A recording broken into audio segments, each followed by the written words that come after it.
And guys, wala na tayong intro, diretso gawa na tayo dahil wala naman talaga tayong intro. Pero may iba tayo. Yan, may order nga pala ako kanina sa Hunger Station na isang bouquet na red roses and carnation na double color tsaka lavender. So, yan lang po. Pinaikot ko lang po yung aking mga roses dyan. Tapos, siningit-singit ko yung aking mga carnation na double color.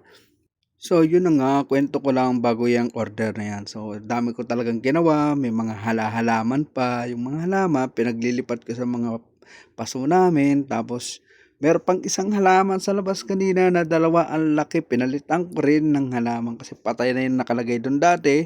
Tapos, ayun, pinalitan ko siya ng bago. So, ayan pa na, nalagay na ako dyan ng mga lavender. Tapos, paikot-ikot lang din yung mga lavender kasi pang pillars lang din naman siya. So, ayan, yun na nga, ang dami kong ginawa kanina. So, di ko alam kung nabilang ko pa ba yung pagod ko o talaga sadyang pagod na talaga ako. Bakit gano'n? September 1 pa lang, pero yung pagod ko pang New Year na.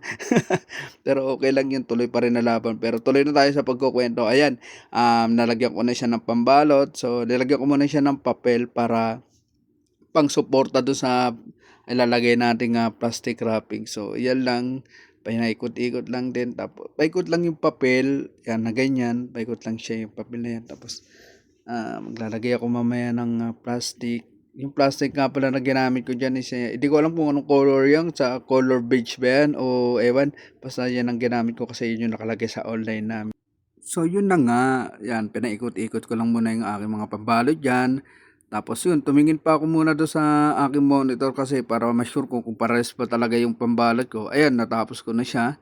So, ayan, dire-diretso pa rin kasi para ma-fix natin lahat ng gusto. Kasi nga, ang gusto ng amo ko is, tawag dito, perfect with a perfect daw yan. So, yan. So ayan, at malapit na tayo matapos at salamat kasi nakarating ka dito sa part na to. At don't forget guys mag-iwan tayo dyan ng mga reaction kahit medyo pangit yung ating ginawa. Thank you! Love guys!